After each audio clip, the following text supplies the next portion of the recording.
নামাজ পাঁচ ওয়াক্ত পড়ব, দাড়িটাও লম্বা করব। রিজিকের মালিক আল্লাহ, সম্মানের মালিক আল্লাহ, ইজ্জত হায়াতের মালিক আল্লাহ, মৌতের মালিক আল্লাহ। অতএব আমার টেনশন নাই, আমি যদি আল্লাহর হয়ে যাই আল্লাহ আমার সব ব্যবস্থা করে দিবেন। ও মুসলমান মা বোনেরা, ও বৃদ্ধ বাবাজিরা, অন্তরটা কি চায় না একজন আলেমের মা হবেন, বাবা হবেন? অন্তর যদি চায়, অনুরোধ করি আল্লাহর কাছে দোয়া করেন, একটা সন্তান আলেম বানান। গত বছর নভেম্বর মাসের 6 তারিখ হজের থেকে আইসা সিলেটে বয়ান করলাম। 6 তারিখে বয়ান করতেছি, সিলেটের রানিং ওসি সাহেব মাদ্রাসায় ঢুকলো, অপেক্ষা করে বিশ্রাম করতেছিলাম।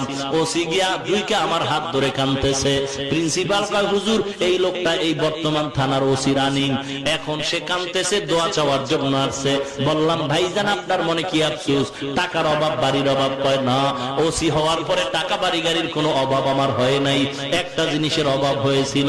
কয়েক মাস আগে আমার বাবা ইন্তেকাল করেছেন, আমি তো কিছুই জানি না, আমি তো আলেম হতে পারি নাই।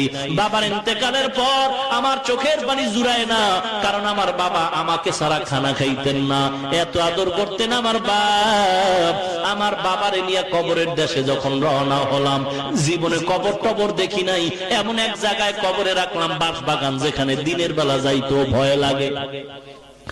অনেক হাজু হুজুর ডাকলাম, ছাত্র ডাকলাম, দোয়া করলো, কিন্তু কেউ কাঁদলো না।